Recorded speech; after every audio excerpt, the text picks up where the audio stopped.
అందరూ చదువు, అందరూ చెప్పండి. ఆత్మను ఆర్పకుడి. మరొకసారి మా ఆత్మను చెప్పండి. అమ్మ తడిసిపోయి ఉన్నారేంటి అందరూ? గట్టిగా చెప్పండి, స్తోత్రం చెప్పండి.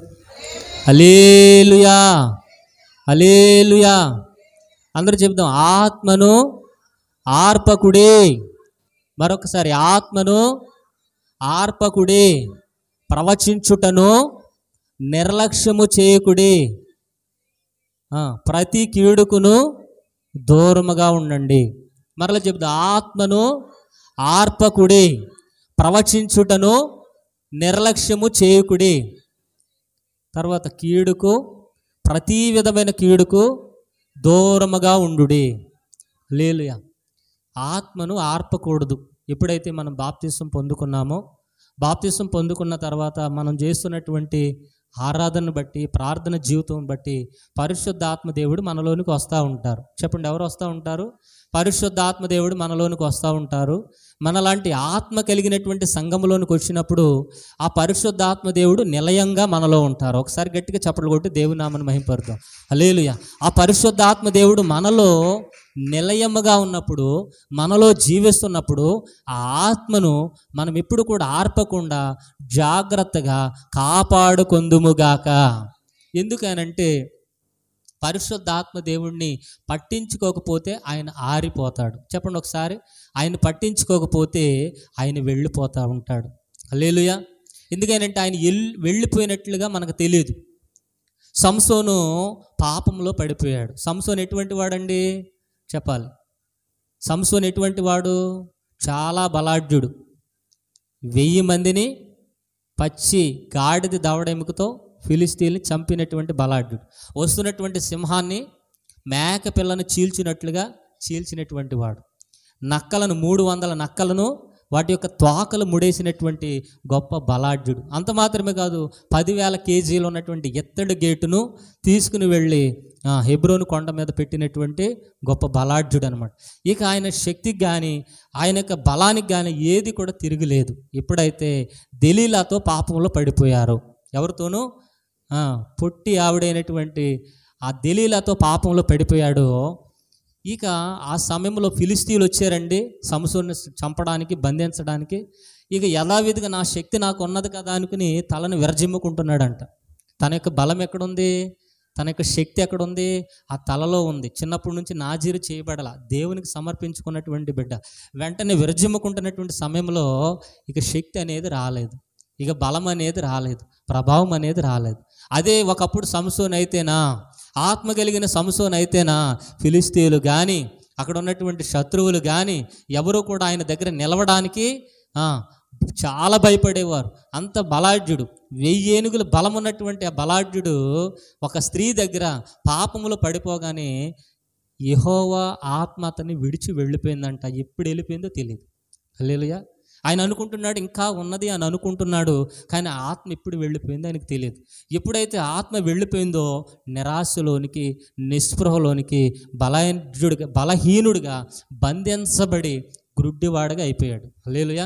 ఒక్కొక్కసారి దేవుని ఆత్మ నిన్ను విడిచి వెళ్ళిపోతుంది. ఒక్కొక్కసారి దేవుని ఆత్మ నిన్ను పట్టించుకోకుండా వెళ్ళిపోతుంది. ఒక్కొక్కసారి దేవుని ఆత్మ నువ్వు గనక పాపంలో పడితే, నువ్వు గనక స్త్రీ వ్యామోహంలోనూ, పురుషుని వ్యామోహంలోనూ, ధన వ్యామోహంలోనూ, శరీర కార్యములోనూ, లోక సంబంధమైన పరిస్థితుల్లోనూ నువ్వు గనక వెళ్ళిపోయినట్లయితే ఆత్మ ఎప్పుడు వెళ్ళిపోద్దో నీకు తెలియదు. ఆ ఆత్మ వెళ్ళిపోయిన రోజున నువ్వు బానిసగా మారిపోతావు. ఆ ఆత్మ నీలోంచి వెళ్ళిపోయిన రోజున కష్టాలు నీ కుటుంబంలో ప్రారంభం అవుతాయి.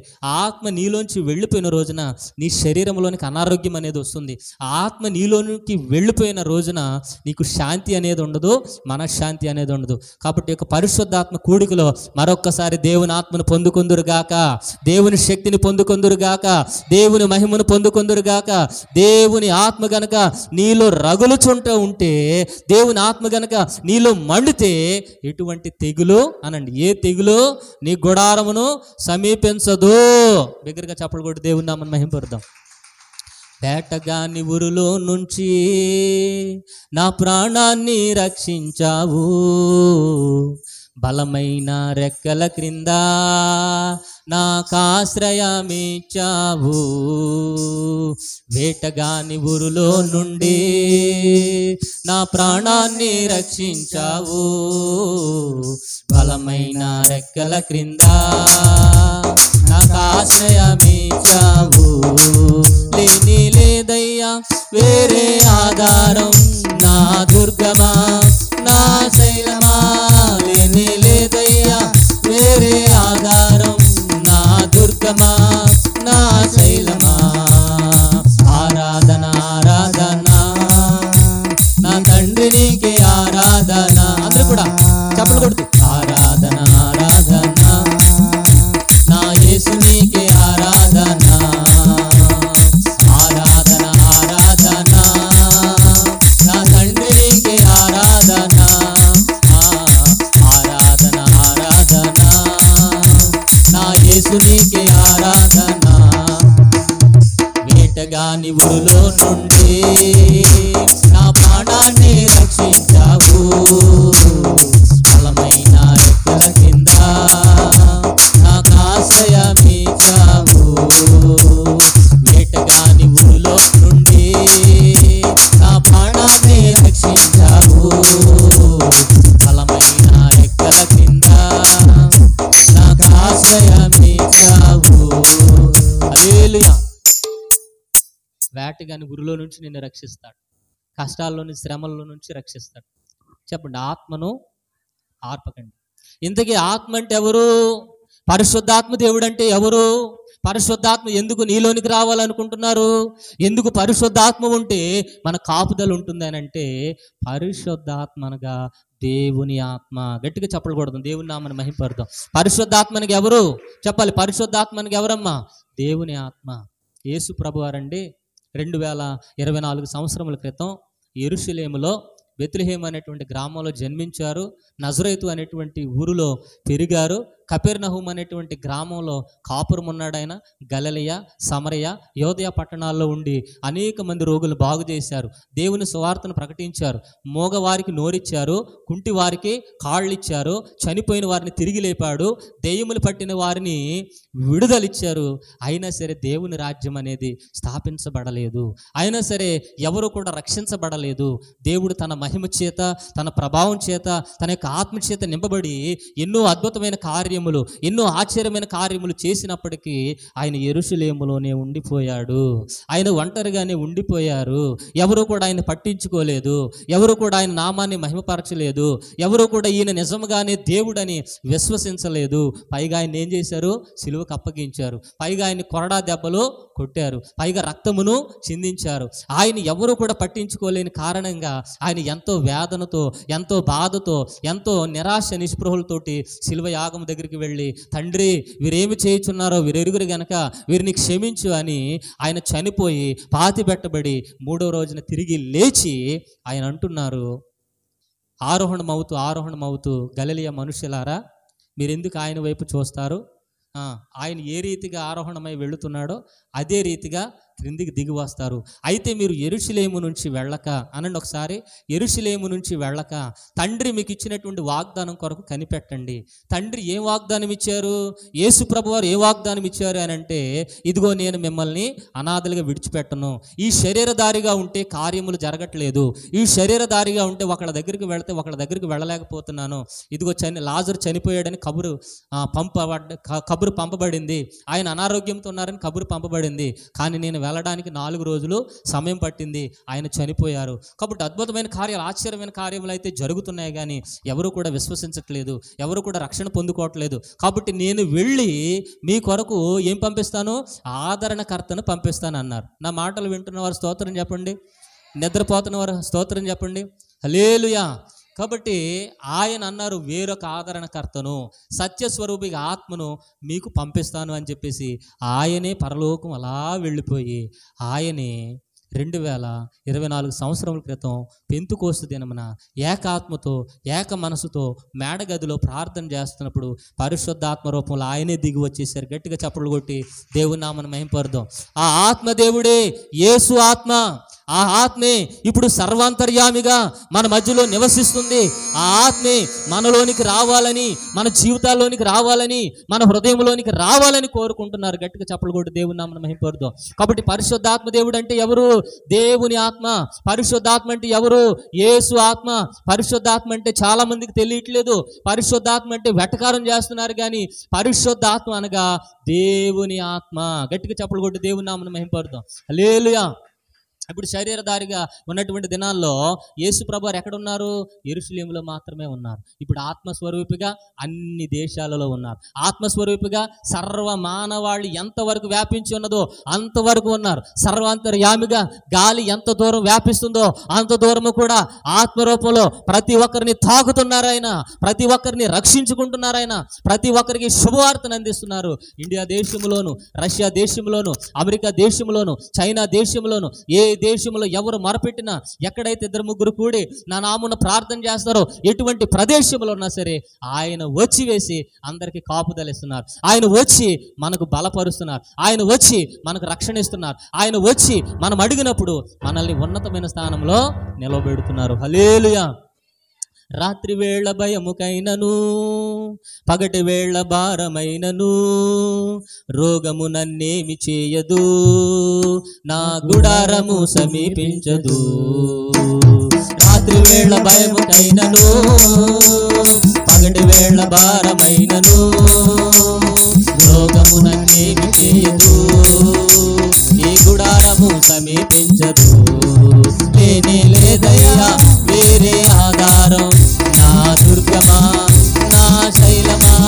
లేనే లేదయ్యా వేరే ఆధారం, నా దుర్గమా, నా శైలమా.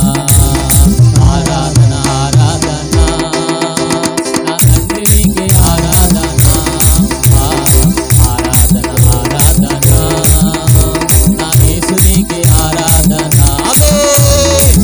ఆరాధన ఆరాధన అందరూ కూడా నా తండ్రి నీకే ఆరాధన, ఆరాధన ఆరాధన నా యేసు నీకే ఆరాధన. ఎటుకాని గురులో నుండి నా ప్రాణాన్ని రక్షించావు, బలమైన రెక్కల కింద నాకు ఆశ్రయాన్ని ఇచ్చావు. ఎటుకాని గురులో నుండి నా ప్రాణాన్ని రక్షించావు, బలమైన రెక్కల కింద నాకు ఆశ్రయాన్ని ఇచ్చావు. హల్లెలూయా. కాబట్టి పరిశుద్ధాత్మ దేవుణ్ణి పొందుకోవడం ద్వారా నీకెంతో ఉపయోగం ఉంది. పరిశుద్ధాత్మ దేవుణ్ణి పొందుకోవడం అంటే ఎవరిని పొందుకున్నట్టు? యేసు ప్రభువారే నీలోనికి వచ్చి నివాసము చేస్తున్నారు. హల్లెలూయా. ఇప్పుడు యేసు ప్రభువారు ఎక్కడ ఉన్నారు?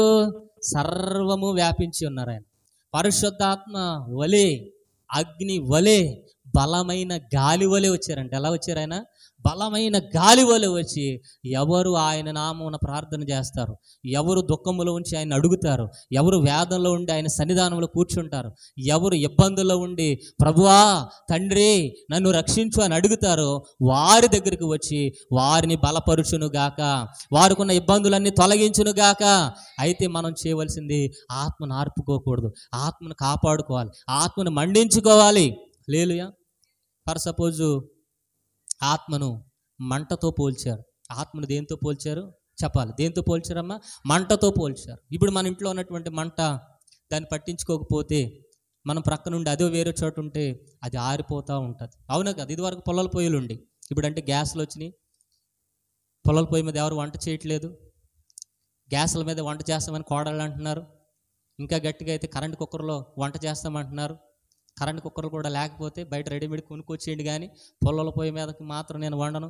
పొలాల పొయ్యి కానీ నువ్వు తెచ్చావా అత్తయ్య, పొలాల పొయ్యి కానీ నువ్వు తెచ్చారా ఆయన, నీకు విడాకులు ఇచ్చేస్తాను, డైవర్స్ ఇచ్చేస్తాను అంటున్నారు. ఒక ఆవిడ అన్నది, తిరుమలపాలెంలో ఒక ఆవిడకి ప్రార్థన చేసాం, అమ్మ పొలాల పొయ్యి లేకపోతే, ఇది గ్యాస్ పొయ్యి లేకపోతే నువ్వు డైవర్స్ ఇచ్చేస్తే ఇక ఈ మనుషులు ఎందుకు, సంబంధాలు ఎందుకు, బాంధవ్యాలు ఎందుకు, వివాహం చేసుకోవడం ఎందుకని.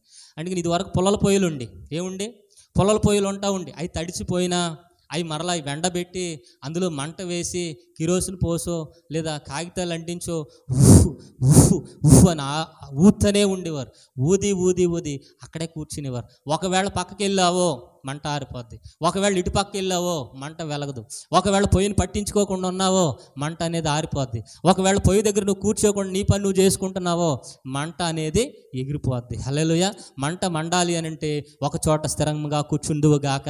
మంట మండాలి అంటే కట్టెలను సరిచేయుదువు గాక. మంట మండాలి అంటే అందులో ఉన్న బూడిద తీసివేయుదువు గాక. మంట మండాలి అని అంటే నీవు చేసే ప్రతి ప్రయత్నం కూడా అది మంట మండేలా కూర్చుని దానికి సరైనటువంటి విధానంలో గాలి విసురుతూ దాన్ని కాపుదలిస్తూ దాని దగ్గర కూర్చుంటే మంట వెలుగుద్ది. మంట వెలిగిన తర్వాత నీకు వంట తయారవుద్ది. గట్టిగా చప్పలు కొట్టి దేవుని నామమును మహిమపరుద్దాం. హల్లెలూయా. నీకు శ్రమ వచ్చిందో, బాధ వచ్చిందో, ఇబ్బంది వచ్చిందో మందిరంలోనికి రా, కుదురుగా కూర్చో, మంట వేసుకో, ఆత్మను మరలా పెంచు, ఆత్మను ఆరిపోయిన ఆత్మను మరలా రప్పించుకో. పరిశుద్ధ ఆత్మదేవ నాలోనికి రండాను. మంట ఎలాగైతే మరలా మండుతుందో నీలోనికి పరిశుద్ధ ఆత్మదేవుడు మరలా వస్తే నీ కుటుంబ పక్షంగా గొప్ప కార్యములు జరుగునుగాక, అద్భుతమైన కార్యములు జరుగునుగాక. కాబట్టి ఆత్మను ఏం చేయకూడదు? ఆత్మను ఏం చేయకూడదు? ఆత్మ ఎప్పుడు ఆరిపోతుంది? ప్రార్థన లేనప్పుడు కాదు, దేవునితో సహవాసం కాదు, పాపం చేసినప్పుడు పోద్ది, పట్టించుకోకపోతే పోద్ది. ఇప్పుడు పాపంతో ఉండి దేవునితో సహవాసంలో ఉన్న ఉపయోగం లేదు, నువ్వు పాపంతో ఉండి ప్రార్థన చేసిన ఉపయోగం లేదు. హల్లెలూయా. కాబట్టి ఆత్మను ఆర్పకుండా ఉండాలి అని అంటే ప్రతిరోజు మండించుకుందువుగాక, ప్రతిరోజు పరిశుద్ధముగా ఉండుదుముగాక. పోయిన వారం చెప్పాం, ప్రార్థన అంటే పెదవులతో చేసేది కాదు, ప్రార్థన అంటే క్రియలతో చేసేది. గట్టిగా చప్పలు కొట్టి దేవుని నామమును మహిమపరుద్దాం. ప్రార్థన ఎలా చేయాలి చెప్పాలి. ప్రార్థన ఎలా చేయాలి? నిత్యము యోబు భక్తుడు వలె నువ్వు నడుస్తున్న ప్రార్థన చేయాలి. అంటే నడుస్తున్న ప్రార్థన చేయాలంటే అందరు వినిపించేలాగా స్తుతి స్తుతి స్తుతి స్తుతి స్తోత్రం స్తోత్రం స్తోత్రం అంటే అది వేషధారణ అవుద్ది. ఏమవుద్ది? వాళ్ళు ఎవరో చూస్తున్నారని నువ్వు చేస్తున్నావు అంటే వేషధారణ అవుద్ది. నువ్వు నడుస్తున్నా, నిలబడిన నువ్వు ప్రార్థన చేస్తున్నావు అని అంటే ఏదైనా ఒక అందమైన వస్తువు కనపడగానే దాన్ని నువ్వు ఆశించకూడదు. స్త్రీలు ఎవరో కనపడగానే దాన్ని నువ్వు ఆశించకూడదు. పురుషులు కనపడగానే దాన్ని నువ్వు ఆశించకూడదు. ధనం నీకు కనపడగానే దాన్ని ఆశించకూడదు. లోకములో ఉన్నదాన్ని నువ్వేం చేయకూడదు? ఆశించకూడదు. ఆశిస్తున్నట్లయితే నువ్వు ఆశించి ఇక్కడ ప్రార్థన చేస్తే ప్రతిఫలం అనేది ఉండదు. కాబట్టి ప్రార్థన అనగా ఏమిటి చెప్పాలి? ప్రార్థన అనగా ఏమిటమ్మా? నోటితో చేసేది కాదు, క్రియలతో చేసేది. దగ్గరగా చప్పలు కొట్టి దేవుని నామమును మహిమపరుద్దాం. అందుకని యాకోబు భక్తుడు అన్నాడు, క్రియలు లేని విశ్వాసము అనండి ఒకసారి. క్రియలు లేని విశ్వాసము మృతం. నువ్వు ప్రార్థనకు వచ్చావు, ఆదివారం కదా మా టీవీలో మంచి సినిమా ఎత్తడం ఆన్ చేసేవనుకో, అయిపోయింది అంతే, వేషధారణ. ఆదివారం ఏదో పాస్టర్ గారికి కనపడాలి కాబట్టి వచ్చావు కానీ దేవునికి కనపడడానికి కాదు, దేవుని దృష్టిలో పడడానికి కాదు. హల్లెలూయా. ఆదివారం మంచి షాపింగ్ చేద్దామని అంటే అయిపోయినట్లే. ఆదివారం దేవునిది దేవునికి ఇచ్చేయాలి. ఆదివారమే కాదు, ప్రతిరోజు దేవునికి ఇచ్చి వేయుదువుగాక. అందుకని ప్రభు అన్నారు, మొదట నా నీతిని రాజ్యమును వెతకండి, అప్పుడు నీకేం కావాలో సమస్తాన్ని నేను ఇస్తాను. అందుకని ఆయన వెతకమన్నాడు. అందుకని మంటను ఏం చేయాలి చెప్పాలి? మంటను ఏం చేయాలి? మండించండి అమ్మా. మంటను ఏం చేయాలి చెప్పాలి? పరిశుద్ధాత్మను మంటతో పోల్చారు, పరిశుద్ధాత్మ దేవుడిని నూనెతో కూడా పోల్చారు. ఎలా పోల్చారు? నూనె అనండి, నూనె. ఇప్పుడు నేను తలకు పెట్టుకున్నాను, సాయంత్రానికి ఆరిపోద్ది, అంతే కదా. నూనె దీపంలో పోసాం, ఇదివరకు నూనె దీపాలు ఉండి కిరోసిన్ నూనెతోటి, ఏం నూనె అది? గానుగు నూనె ఏదో పోసేవారు. ఆ నూనెలో దీపాలు ఉండి అవి సాయంత్రం వెలిగించినప్పుడు ఉదయానికల్లా ఏమైపోయి? ఆరిపోయి. మళ్ళీ తెల్లవారు కావాలంటే ఏం చేయాలి? మరలా వాటిని నూనె పోసి వెలిగించాలి. హల్లెలూయా. కాబట్టి నూనె ఆరిపోతుంది, పరిశుద్ధాత్మ అనేది వెళ్ళిపోతుంది. వెళ్ళిపోయిన ప్రతిసారి నువ్వు మంట వేయుదువుగాక, వెళ్ళిపోయిన ప్రతిసారి నూనెను నువ్వు మరలా తెచ్చుకుందువుగాక. అందుకని ఆత్మను ఆర్పకూడదు. ఇంకొకటి ఏముందంటే దాని కిందే ప్రతి కీడుకు దూరముగా ఉండండి అనండి ఒకసారి. ప్రతి కీడుకు దూరంగా. ఈ నీలో ఉన్న ఆత్మను ఆర్పడానికి అపవాది ఏదో రకంగా కుయుక్తులు చేస్తుంది. నీలో ఉన్న ఆత్మను ఆర్పడానికి అపవాది ఏదో రకంగా ప్రణాళిక పన్నుతుంది. అంటే నిన్ను ఇతరులు తిట్టేటట్లుగా, ఇతరులు నిన్ను తిట్టేటట్లుగా, లేదా నీకు అప్పులు వచ్చి మీద పడేటట్లుగా, శ్రమలు వచ్చి మీద పడేటట్లుగా. ఎందుకని నువ్వేం చేయాలి? ఆత్మను ఆర్పేసుకోవాలి. అపవాదికి ఏమి ఇష్టం లేదు చెప్పాలి. అపవాదికి ఏమి ఇష్టం లేదు? నువ్వు ఆత్మతో ఉండడం ఇష్టం లేదు, నువ్వు దీవించబడడం ఇష్టం లేదు, నువ్వు ఆశీర్వదించబడడం ఇష్టం లేదు. నువ్వు దేవుని ఆత్మను పొందుకుంటే నీలోకి శక్తి వస్తుంది. శక్తి వస్తే నువ్వు ఆశీర్వదించబడతావు. దానికి ఇష్టం లేదు కనుక ఏదో ఒక బాధ పెట్టాలి, ఏదో ఒక ఇబ్బంది పెట్టాలి. నీకు అది లేదనో, నీకు వివాహం అవ్వలేదనో, నీకు ఉద్యోగం లేదనో, నీకు ఇల్లు లేదనో, నీకు ఆరోగ్యం లేదనో నిన్ను ఒంటరిగా కూర్చోబెట్టాలి. అది హల్లెలూయా, ఖచ్చితంగా కూర్చోబెడుతుంది. కానీ వాటిని నువ్వు జయించాలి అని అంటే నీకు శక్తి అవసరం. దగ్గరగా చెప్పలు కొట్టి దేవుని నామమున మహిమపరుద్దాం. అపోస్తుల కార్యముల గ్రంథం 1వ అధ్యాయం 8వ వచనం చదువుదాం. అపోస్తుల కార్యముల గ్రంథం 1వ అధ్యాయం 8వ వచనం. అయినను పరిశుద్ధాత్మ మీ మీదకి వచ్చినప్పుడు మీరు శక్తిని పొందుకుంటారు. హల్లెలూయా. ఇప్పుడు ఈ మైక్ మీకు వినిపిస్తుందంటే ఏముంది? ఇందులో శక్తి ఉన్నది. ఫ్యాన్లు తిరుగుతున్నాయంటే ఏమున్నది? శక్తి ఉన్నది. ఒక ట్రైన్ నడవాలి అని అంటే శక్తి కావాలి, దాన్ని ఎనర్జీ అంటారు ఇంగ్లీష్లో. హల్లెలూయా. ఒక సైకిల్ నడవాలి అని అంటే శక్తి కావాలి. నువ్వు ఎక్కడి నుంచి ఎక్కడికి వెళ్ళాలి అంటే శక్తి కావాలి. బస్సు నడవాలంటే శక్తి కావాలి. ఈ లోకంలో ఏది పని చేయాలన్నా శక్తి కావాలి. అనగా బలం కావాలి. డాక్టర్ దగ్గరికి వెళ్తే అంటాడు, అమ్మా నీకు బలం లేదు, టానిక్ తాగాని. పరిశుద్ధాత్మ దేవుడు అంటాడు, పరిశుద్ధాత్మ దేవుని టానిక్ తాగితే, పరిశుద్ధాత్మ దేవుడు నీలోకి వస్తే వెంటనే స్వస్థత వచ్చును గాక, వెంటనే కార్యములు జరుగును గాక. కాబట్టి దేవుని శక్తిని మనం పొందుకుందుము గాక. హల్లెలూయా. చదువుదాం చూడండి, మార్కు సువార్త 5వ అధ్యాయం 27వ వచనం. మార్కు సువార్త 5వ అధ్యాయం 27వ వచనం చదువుదాం. యేసును గూర్చి విని నేను ఆయన వస్త్రములు మాత్రము ముట్టినను బాగుపడుననుకుని జనసమూహములో ఆయన వెనుకకు వచ్చి ఆయన వస్త్రము ముట్టెను. వెంటనే ఆమె రక్తధార కట్టెను గనుక తన శరీరములోని ఆ బాధ నివారణ అయినదని గ్రహించుకొనెను. బిగ్గరగా చప్పట్లు కొట్టి దేవుని నామమున మహిమపరుద్దాం. హల్లెలూయా. యేసు ప్రభువారి గురించి విన్నది, ఎక్కడికి వెళ్ళినా స్వస్థత లేదు. రక్తస్రావం కలిగిన స్త్రీ వెంటనే ఏం చేసింది? ఆమె యేసు ప్రభు వస్త్రాన్ని అలా తాకిందంట. హల్లెలూయా. వెంటనే యేసు ప్రభువులో ఉన్న ప్రభావం అంతా ఎవరిలోకి వెళ్ళిపోయింది? ప్రభావం అనగా పరిశుద్ధాత్మ దేవుని శక్తి. అనండి ఒకసారి, ప్రభావం అనగా పరిశుద్ధాత్మ దేవుని శక్తి ఆమెలోనికి వెళ్ళిపోయింది. వెంటనే అనండి ఒకసారి, వెంటనే ఆమె రక్తధార కట్టెను అనండి. వెంటనే వెంటనే వెంటనే పరిశుద్ధాత్మ దేవుడు బయలుపరిచే. చూడండి, ఒక ఇంజెక్షన్ చేసుకుంటే నీకు తగ్గాలంటే పావుగంట పడుతుంది. ఒక ట్యాబ్లెట్ వేసుకుంటే తగ్గడానికి అరగంట పడుతుంది. పరిశుద్ధాత్మ దేవుడు తాకితే ఒక్క సెకండ్లో నీకు స్వస్థత వచ్చును గాక. ఒక చిటికలో ప్రతిదీ కూడా మాయమైపోవును గాక. ఒక వెంట్రుక తీసివేసినట్లుగా, చిన్న వస్తువుని తీసి అక్కడ పెట్టినట్లుగా వెంటనే నీకు స్వస్థత వచ్చును గాక. వెంటనే కార్యములు జరుగును గాక. ఇన్స్టెంట్ అనండి ఒకసారి. ఇన్స్టెంట్ గులాబ్ జాములు ఉన్నాయిగా, అప్పటికప్పుడు చేసేసుకుని. ఇన్స్టెంట్ కాఫీలు ఉన్నాయి కదా, అప్పటికప్పుడు చేసేసుకుని. ఇన్స్టెంట్ అద్భుతాలు కావాలని అందరికీ ఉంటుంది, కానీ పరిశుద్ధాత్మ దేవుణ్ణి పొందుకోరు. నువ్వు ఎప్పుడైతే పరిశుద్ధాత్మ దేవుణ్ణి పొందుకుంటావో ఇన్స్టెంట్ అద్భుతాలు జరుగునుగాక. అన్నమ్మ గారికి పిల్లలు లేరండి. ఎవరికి?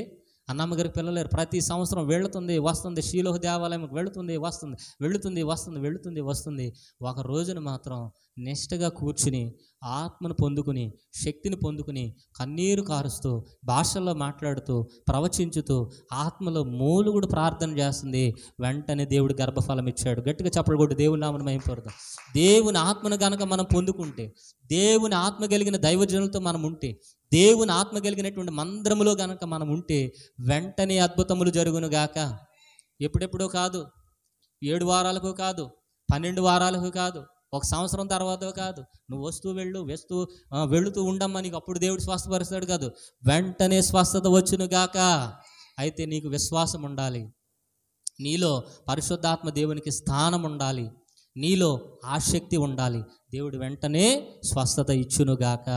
యేసు ప్రభువారు బాప్తీసం తీసుకున్న రోజుని పరిశుద్ధాత్మ దేవుడు ఆయనలోనికి వచ్చారు. చూద్దాం, మత్తయి సువార్త 3వ అధ్యాయం 16వ వచనం చదువుదాం. మత్తయి సువార్త 3వ అధ్యాయం 16వ వచనం. యేసు బాప్తీస్మము పొందిన వెంటనే నీళ్లలో నుండి ఒడ్డునకు వచ్చెను. ఇదిగో ఆకాశము తెరవబడెను, దేవుని ఆత్మ పావురం వలె దిగి వచ్చి తన మీదకు వచ్చుట చూచెను. హల్లెలూయా.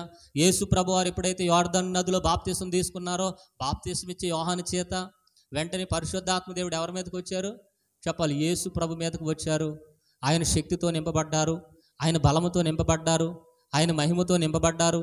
ఆ నింపబడినటువంటి రోజు నుంచి ఆయన మరలా గృహానికి వెళ్ళలేదు. ఎక్కడికి వెళ్ళిపోయారు? ఆయన పరిచర్యలోనికి వెళ్ళిపోయారు. గలిలయ, సమరయ, యోదయ పట్టణాలకు వెళ్ళిపోయి మగవారికి నోరివ్వడం, కుంటివారికి కాళ్ళు ఇవ్వడం, గుడ్డివారికి కళ్ళు ఇవ్వడం, దేవుని రాజ్యముని గురించి చెప్పడం, అనేకమైన అద్భుతాలు చేయడం, దెయ్యములను వెళ్ళగొట్టడం, చనిపోయిన వారిని తిరిగి లేపడం, ఎన్నో అద్భుతమైన కార్యాలు చేశారు. హల్లెలూయా. ఆయన చేసిన అద్భుత కార్యములు ఈ భూమి మీద ఎవరూ చేయలేదు. ఆయన చేసిన తర్వాత 3.5 సంవత్సరాలకి ఇంటికి వచ్చాడంట. ఏం చేశారు ఆయన? చెప్పాలి. యేసు ప్రభు వారు 30 సంవత్సరాలు ఇంటి దగ్గరే ఉన్నారు. ఎన్ని సంవత్సరాలు చెప్పండి అమ్మా? స్తోత్రం చెప్పండి. బిగ్గరగా చెప్పండి. చల్లారిపోయిన వాళ్ళందరూ గట్టిగా స్తోత్రం చెప్పండి. నింపబడాలి ఆత్మచేత. స్తోత్రం చెప్పిన ప్రతిసారి దేవుని ఆత్మ వస్తుంది. హల్లెలూయా. ఆమేన్ అన్న ప్రతిసారి దేవుని ఆత్మ మీలోనికి వస్తుంది. చెప్పాలి. ఎన్ని సంవత్సరాలు ఉన్నారు ఇంటి దగ్గర? గట్టిగా, నాకు వినపడదు. గట్టిగా అందరూ ఒకేసారి అనండి. 30 సంవత్సరాలు ఉన్నారు. 30 సంవత్సరాల తర్వాత బాప్తీసం తీసుకుని పరిశుద్ధాత్మ దేవుడు ఆయనలోనికి వచ్చిన తర్వాత ఆయన మరల ఇంటికి వెళ్ళారా? ఇంటికి వెళ్ళాల. దేవుని రాజ్యం స్థాపించడానికి, నలిగిపోయిన హృదయాలను దృఢపరచడానికి, చీకటిలో ఉన్న వారికి వెలుగునివ్వడానికి అనేక ప్రాంతాలు సంచరిస్తున్నారు. 3 సంవత్సరాల తర్వాత ఒకసారి ఇల్లు ఎలాగుందో చూద్దాం అనుకున్నాడంట. ఏమనుకున్నారు ఆయన? ఇల్లు ఎలాగుందో చూద్దాం, మా అమ్మ ఎలాగుందో చూద్దాం, మా నాన్న ఎలాగున్నాడో చూద్దాం, ఒకసారి ఇంటికి వెళదామని ఎలా వస్తున్నాడంటే తేజస్సుతో, మహిమతో, శక్తితో, ప్రభావముతో, అద్భుతమైన కార్యములు, ఆశ్చర్యమైన కార్యములు చేసి పరిశుద్ధాత్మ దేవుని శక్తితో ఇంటికి వస్తున్నాడంట. సొంతూరు వస్తుంటే ఏం జరిగిందో తెలుసా? మత్తయి సువార్త 13:54 చదువుదాం. మత్తయి సువార్త 13:54. అందువలన వారు ఆశ్చర్యపడి, అయ్యో ఈ జ్ఞానమును ఈ అద్భుతములను ఇతనికి ఎక్కడ నుండి వచ్చినాయి? ఇతడు వడ్లవాని కుమారుడు కాడా? ఇతని తల్లి పేరు మరియ కాదా? యాకోబు, యోసేపు, సీమోను, యోదా అని వారు ఇతని సోదరులు కారా? ఇతని సోదరీమణులందరూ మనతో ఉన్నవారు కారా? ఇతనికి ఈ కార్యములన్నీ ఎక్కడ నుండి వచ్చినాయి చెప్పుకొని ఆయన విషయం అభ్యంతరపడి, సరిపోద్దండి, ఆయన విషయాలు అభ్యంతరపడ్డారు. అప్పుడు చూసిన యేసు వేరు, పరిశుద్ధాత్మను పొందుకున్న తర్వాత ఉన్న యేసు ప్రభువారు వేరు. ఆయన వస్త్రములు దగదగా మెరుస్తున్నాయి, ఆయన ముఖములో తేజస్సు ఉన్నది, ఆయన ముట్టుకున్న వారందరూ స్వస్థత పొందుకుంటున్నారు. ఆయన ఎక్కడ అడుగు పెడితే అక్కడ దెయ్యములు కేకలు వేసుకుంటూ పారిపోతున్నాయంట. హల్లెలూయా. ఆయన ఎక్కడ పెడితే అక్కడ అద్భుతమైన కార్యములు, ఆశ్చర్యమైన కార్యములు చేస్తూ ఉంటే పరిసయ్యులు, సద్దుకాయలు, చుట్టాలు, బంధువులు చూస్తున్న వారందరూ ఏంట్రా ఈయన ఎలాగైపోయాడు? ఈయన మన యేసయ్య కాదా? మరియ కుమారుడు యేసు ప్రభు కాదా? వడ్లవాని కుమారుడు కాదా? వీళ్ళందరూ నాకు తెలుసు కదా, చిన్నప్పటి నుంచి మాకు తెలుసు ఈ ప్రభావం ఏంటో, ఈ శక్తి ఏంటో, ఈ యొక్క అద్భుతాలు ఏంటో, ఈ ఆశ్చర్యమైన కార్యములు ఏంటని అనేకులు ఆశ్చర్యపోతున్నారంట. హల్లెలూయా. పరిశుద్ధాత్మ దేవుడిని పొందుకున్న తర్వాత నిన్ను చూసి, నీ కుటుంబమును చూసి అనేకులు ఆశ్చర్యపడుదురుగాక. ఆశ్చర్యపడాలి అని అంటే దేవుని చేత అంటుకట్టబడి దేవుని ఆత్మను రోజు మండించుకుంటా ఉండుదువుగాక. 1000 మంది పడిపోయినా, 10,000 మంది కూలిపోయినా అపాయము రానే రాదు, ఈ గుడారము సమీపించదు. 1000 మంది పడిపోయినా, 10,000 మంది కూలిపోయినా అపాయము రానే రాదు, ఈ గుడారము సమీపించదు. తిని లేదయ్యా వేరే ఆధారం, నా దుర్గమా, నా శైలమా, లేదయ్యా వేరే ఆధారం, నా దుర్గమా, నా శైలమా. ఆరాధన ఆరాధన నా తండ్రి నీకే ఆరాధన, ఆరాధన ఆరాధన నీకే ఆరాధన, ఆరాధన ఆరాధన నా తండ్రి నీకే ఆరాధన, ఆరాధన ఆరాధన నా యేసు నీకే ఆరాధన. వేటగాని ఊరులో నుంచి నా ప్రాణాన్ని రక్షించావు, నా రెక్కల క్రింద నా ఆశ్రయమిచ్చావు. వేటగాని ఊరులో నుండి నా ప్రాణాన్ని రక్షించావు,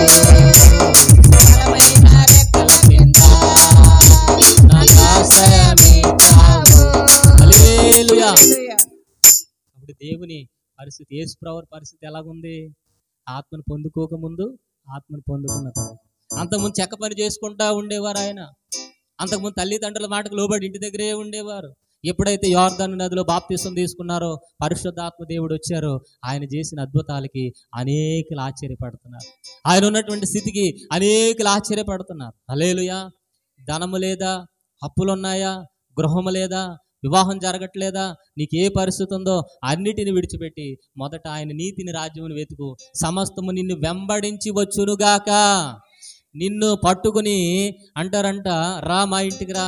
రాజులు అంటారంట, అధికారులు అంటారంట, నీకు అది ఇస్తాను, ఇది ఇస్తానని. అనేకమైన దీవెనలు వస్తాయంట. హల్లెలూయా. మీలో ఒంటరి అయిన వాడు బలమైన ఎన్నికమైనటువంటి జనాంగముగా, బలమైనటువంటి శక్తిగా మారాలి అని అంటే పరిశుద్ధాత్మ దేవుని శక్తిని నువ్వు పొందుకొందువుగాక. హల్లెలూయా. కాబట్టి పరిశుద్ధాత్మ దేవుని శక్తిని పొందుకోవాలి. అలాగే లూకా సువార్త 6:19. లూకా సువార్త 6:19. యేసు ప్రభువులో నుంచి ఆ శక్తి, ఆ బలం వెళుతూనే ఉంది. ప్రభావము ఆయనలో నుండి బయలుదేరి అందరినీ స్వస్థపరచు ఉండెను. హల్లెలూయా. సరిపోద్దండి. పరిశుద్ధాత్మ దేవుడు యేసు ప్రభువులు ఉన్నారు గనక యేసు ప్రభుని తాకుతుంటే, లేదా వారు యేసు ప్రభుని తాకిన స్వస్థతలు, అద్భుతాలు, ఆశ్చర్యమైన కార్యములు జరుగుతున్నాయి. దేవుడి నామానికి మహిమ కలుగునుగా. ఇప్పుడు మీకు అర్థమైందా? పరిశుద్ధాత్మ దేవుడు అంటే ఎవరు? పరిశుద్ధాత్మ దేవుడు అంటే ఎవరు? ఏ రీతిగా ఆయన ఆరోహణమై వెళ్ళాడో ఆ రీతిగానే పరిశుద్ధాత్మ దేవుని శక్తి చేత బలముగా దిగవచ్చు. ఆయన కోరుకునేది ఏమిటి? ఆయన నీలో నివసించాలని, నువ్వు పాపమును విడిచిపెట్టాలని, నువ్వు నీతిగా ఉండాలని, సర్వసత్యములో నడవాలని, నువ్వు దేవుని రాజ్యానికి మరలా నువ్వు వెళ్ళాలి అని ఆత్మరూపంలో వచ్చేసాడండి ఆయన. నిన్ను విడిచిపెట్టి ఉండలేడు ఆయన.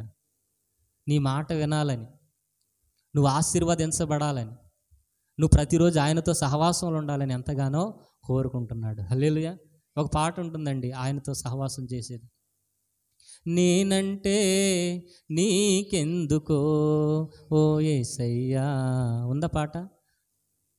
పాడండి. యేసయ్యా నన్ను విడిచిపోవెందుకో, నీ చూపే. పాడండి అమ్మ, ఎవరికైనా వస్తుంది. నీ చూపే నాకెందుకో యేసయ్యా, నిన్ను విడిచిపోవెందుకో, కష్టాలలో నష్టాలలో బాధలలో వేదనలో కన్నీళ్ళలో కడగళ్ళలో బాధలలో వ్యాధులలో నా ప్రాణమైనావు నీవు. ప్రాణమా నా ప్రాణమా, ప్రాణమా నా ప్రాణమా, నేనంటే నీకెందుకో ఇంత ప్రేమ, నన్ను దాచిపోవెందుకో, నేనంటే నీకెందుకో ఇంత ప్రేమ, నన్ను దాచిపోవెందుకో.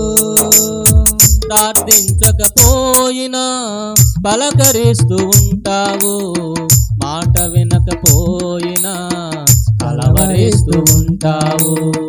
ప్రార్థించకపోయినా పలకరిస్తూ ఉంటావు, మాట వినకపోయినా కలవరిస్తూ ఉంటావు. ఎందుకింత జాలి నాపై యేసయ్యా, ఎందుకింత జాలి నాపై యేసయ్యా, ఎందుకింత జాలి నాపై యేసయ్యా, ఎందుకింత జాలి నాపై యేసయ్యా. ఏ ఫలమో ఏ బంధమో నా ప్రేమ మూర్తి, తాళలేను నీ ప్రేమను. ఏ ఫలమో ఏ బంధమో నా ప్రేమ మూర్తి, తాళలేను నీ ప్రేమను.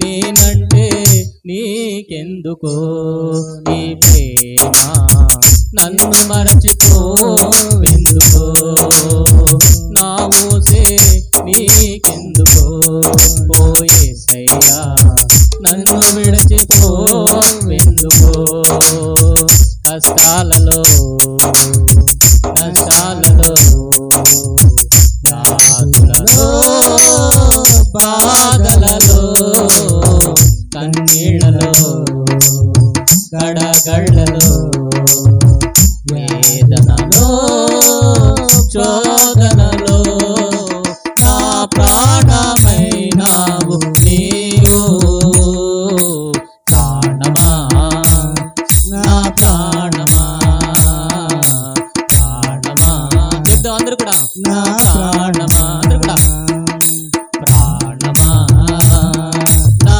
ప్రాణమా ప్రాణమా నా ప్రాణమా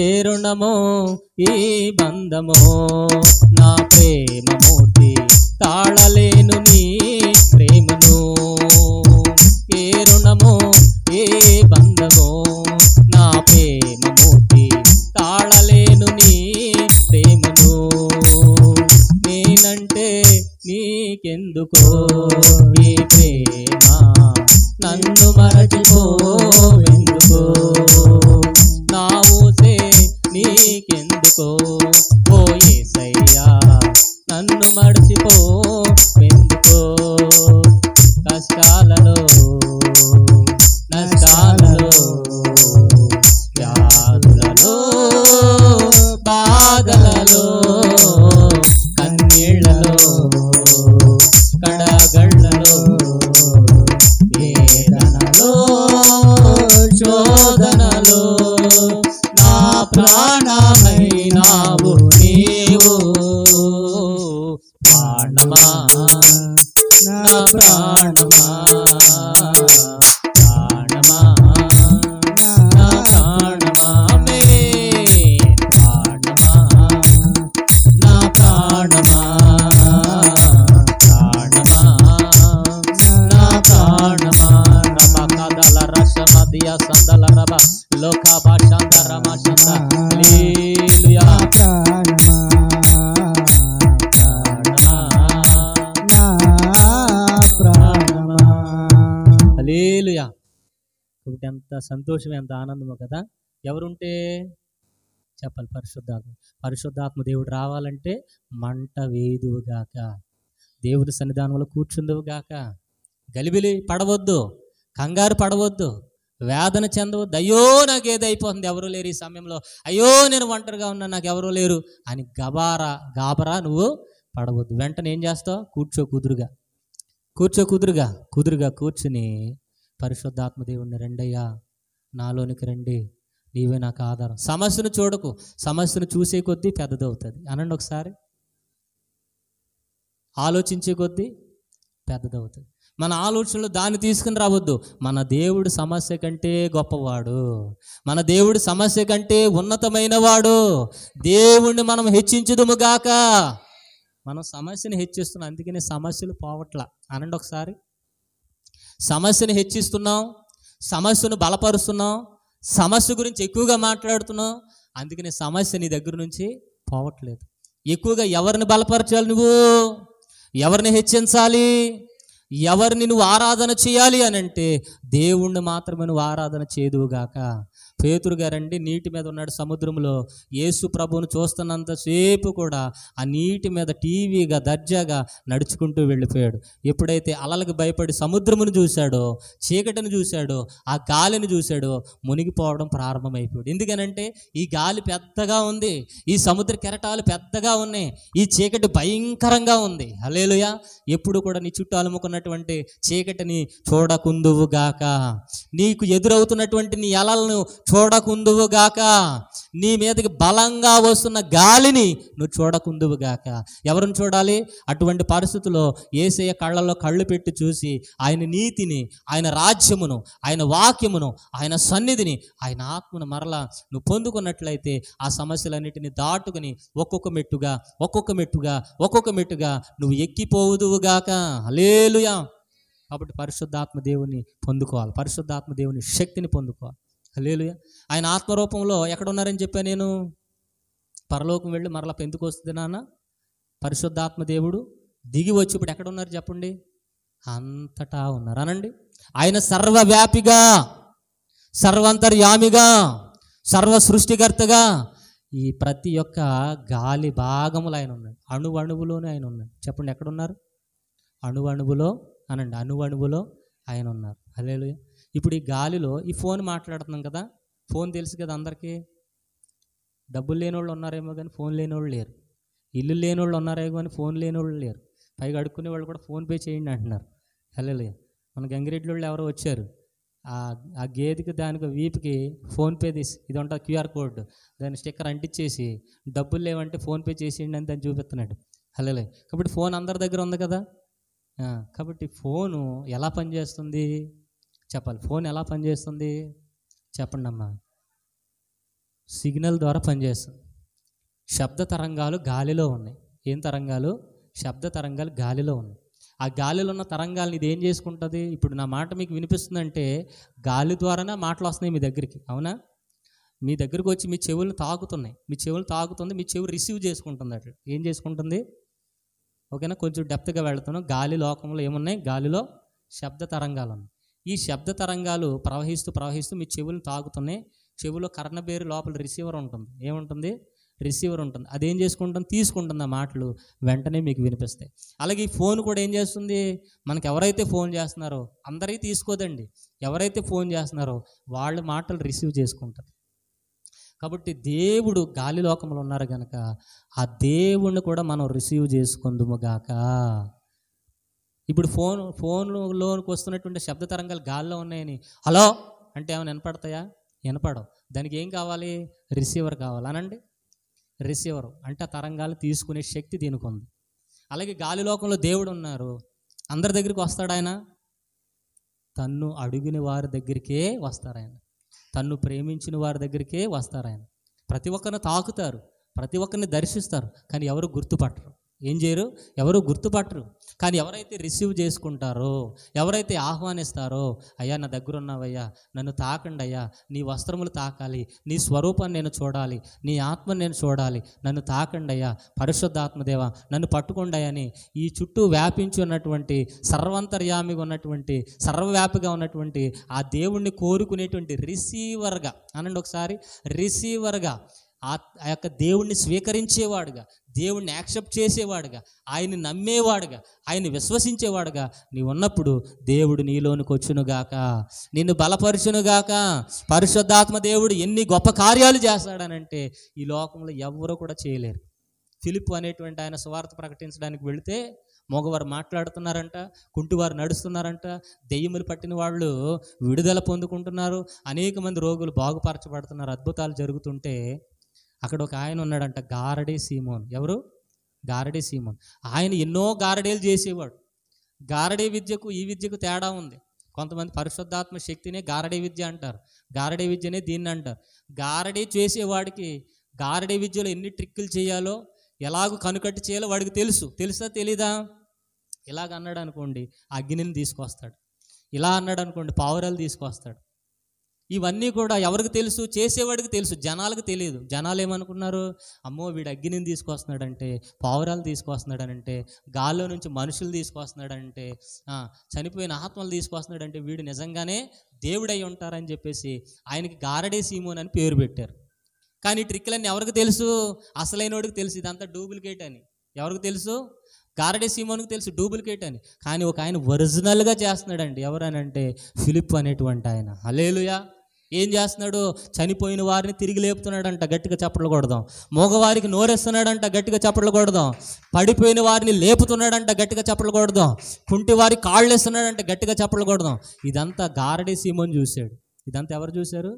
గారడీ సీమోన్ చూసి, ఇదేంటి రా మన దగ్గర ఉన్న ట్రిక్కుల కంటే ఈయన దగ్గర ఉన్న ట్రిక్కులు చాలా గొప్పగా ఉన్నాయి నేను అడిగితే శాసి పెట్టి ఒకటి పీకాడంట. గిరగిర తిరిగి నేల పడిపోయి ఒక అరగంట తర్వాత లేచి, ఏంటే గట్టిగా కొట్టావంటే, ట్రిక్కులు అంటావు ఏంట్రా? ట్రిక్కులు కాదు, పరిశుద్ధాత్మ దేవుని శక్తి అంటే, ఆ శక్తి నాకు కావాలి, ఆ శక్తి నాకు కావాలి, ఆ శక్తి నాకు కావాలి అని చెప్పేసి ఇక ఫిలిప్ వెనకాలే తిరుగుతున్నాడంట. ఫిలిప్ ఎక్కడికి వెళితే అక్కడికి వెళుతున్నాడంట. ఫిలిప్ కూర్చుంటే కూర్చుంటున్నాడంట, లేస్తే లేస్తున్నాడంట.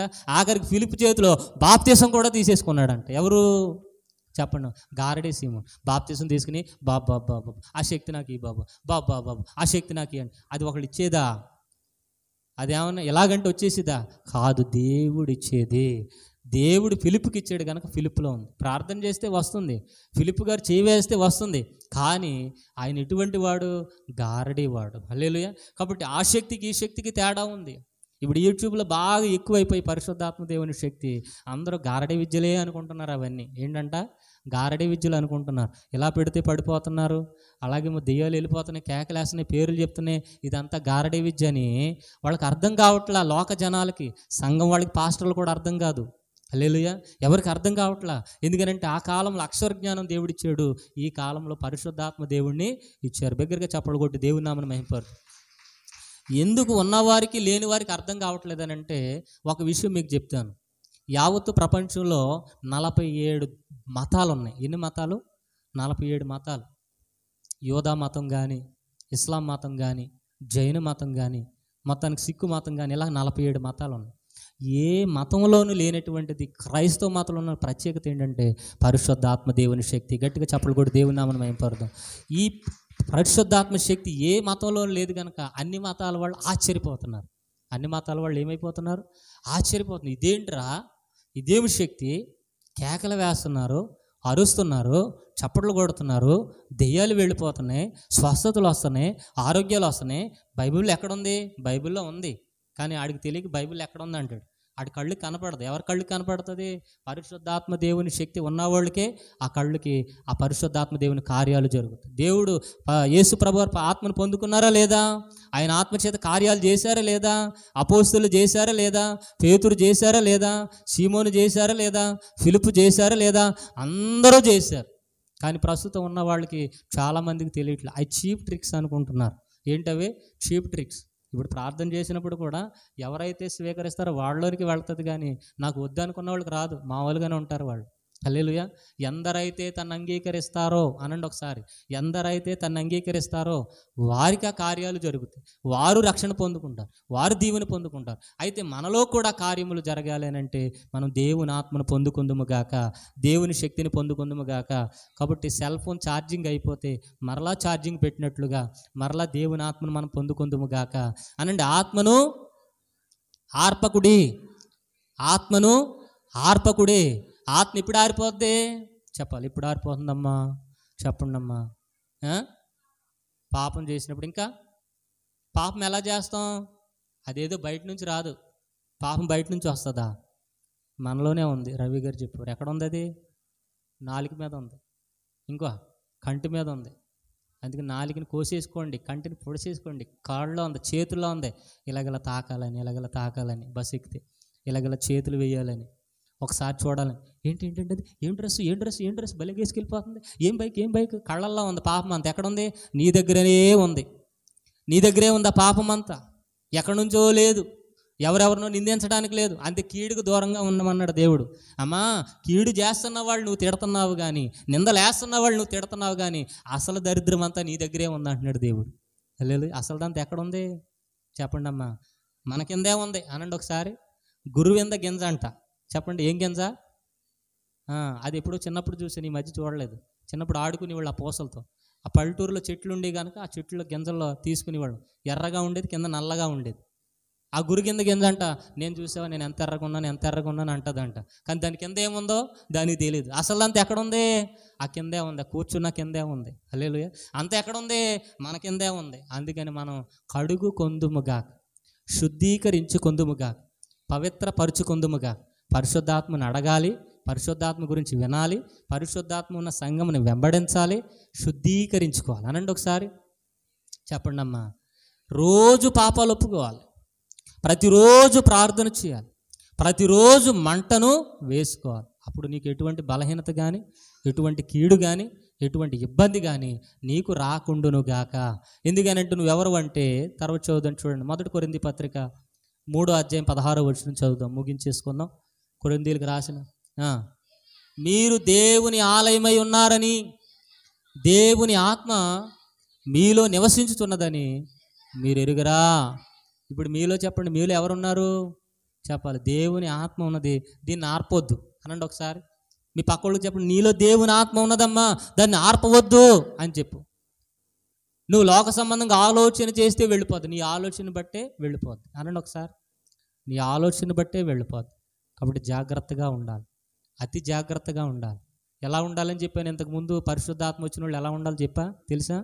చెప్పాను, ఒకళ్ళని ఎగ్జాంపుల్గా చెప్పాను. చెప్పండి ఎవరైనా గుర్తుంటే. ఎంత జాగ్రత్తగా ఉండాలి ఒకసారి చెప్పాను మీకు. పరిశుద్ధాత్మ వచ్చిన వాళ్ళు, పరిశుద్ధాత్మ పొందుకున్న వాళ్ళు ఎంత జాగ్రత్తగా ఉండాలి ఒకళ్ళని ఎగ్జాంపుల్గా చూపించాను. చెప్పండి అమ్మా, గుర్తులేదా? ప్రెగ్నెంట్ లేడీని జ్ఞాపకం చేసుకోవాలి. ఎవరిని? ప్రెగ్నెంట్ లేడీ ఎంత జాగ్రత్తగా ఉంటుంది? దేవుని ఆత్మ వచ్చిన ఆవిడ ఏది పడితే తింటుందా, ఎక్కడ పడితే అక్కడ కూర్చుంటుందా, ఎలా పడితే అలా పడుకుంటుందా, ఎలా పడితే అలా నడుస్తుందా, ఎక్కడికి పడితే అక్కడికి వెళ్ళిపోద్దా, బైకులు ఎక్కి ఎక్కడికి వెళ్ళదు, ఇంటి దగ్గరే కూర్చుంటుంది, కదలదు, మెదలదు, చాలా ఒబీడియంట్గా ఉంటుంది. అలాగే దేవుని ఆత్మ వచ్చిన వాళ్ళు ఒబీడియంట్గా, జాగ్రత్తగా, తగ్గించుకుని రోజు ఆత్మను మండించుకుంటూ ఉదయాన్నే లేవడం, పాపాలు ఒప్పుకోవడం, జాగ్రత్తగా ఉండడం, సన్నిధి చేయడం, ఎప్పుడు కూడా దర్శనములు పొందుకోవడం, బైబిల్ చదవడం, లోకాన్ని అంటించుకోకుండా, నీలోనికి లోకం రాకుండా పవిత్రంగా జీవించుదువుగాక. కాబట్టి గర్భం వచ్చినటువంటి స్త్రీ ఎంత జాగ్రత్తగా ఉంటుందో, ఆత్మ కలిగినటువంటి నీవు నేను కూడా అంతే జాగ్రత్తగా ఉండాలి. అంత మాత్రమే కాదు, వెళ్ళిపోయిన ఆత్మను మరలా తెచ్చుకోవాలి. ఎందుకనంటే పరిశుద్ధాత్మ ఉంటేనే నిన్ను ఎక్కడికి తీసుకుని వెళ్తాడు పరిశుద్ధాత్మ దేవుడు? చెప్పాలి, పరలోకం వెళ్ళాలి అని అంటే పరిశుద్ధాత్మ దేవుని శక్తి ఉండాలి. కాబట్టి పరిశుద్ధాత్మ దేవుడు అంటే ఎవరో కాదు, దేవుని ఆత్మే. పరిశుద్ధాత్మ నువ్వు పొందుకుంటున్నావంటే దేవుడిని నువ్వు పొందుకుంటున్నావు అని. పరిశుద్ధాత్మ నీలోకి వస్తుందంటే దేవుడే నీలోకి వస్తున్నాడు. గట్టిగా చెప్పలు కూడా దేవుని నామమున మహిమపరచు. ఎవరు వస్తున్నారు నీలోకి? చెప్పాలి, ఎవరు వస్తున్నారమ్మా? దేవుడే వస్తున్నారు. కాబట్టి దేవుడు వచ్చే పరిశుద్ధాత్మను నువ్వేం చేయొద్దు, ఆర్పవద్దు. దేవుడు వచ్చే పరిశుద్ధాత్మను నువ్వు పేర్లు పెట్టవద్దు. దేవుడు వచ్చే పరిశుద్ధాత్మను నువ్వు నిర్లక్ష్యం చేయొద్దు. దేవుడు వచ్చే పరిశుద్ధాత్మ శక్తిని నువ్వేం చేయొద్దు, నీకు అర్థం కాకపోతే అర్థం కానట్టుగా ఉండు, అర్థమైనట్టుగా బిల్డప్ ఇవ్వద్దు, అర్థమైనట్టుగా తీర్పులు తీర్చొద్దు, నాకు అన్నీ తెలుసు అన్నట్లుగా మాటలైతే చెప్పొద్దు. దేవుని ఆత్మను పొందుకోవడం, కాముగా ఉండడం, సమస్త కార్యములు ఆయన చూచుకొనును గాక, ఆయన మీద భారం వేయదు గాక. కాబట్టి రూతమ్మ గారు మరలా బెత్లెహేము వచ్చినట్లుగా మరలా దేవుని ఇంట్లోనికి వచ్చి, దేవుని సన్నిధానంలోనికి వచ్చి దేవుని ఆత్మను పొందుకుందుము గాక. అటువంటి కృపాధన్యత మనందరికీ తోడైండును గాక. ఆమేన్.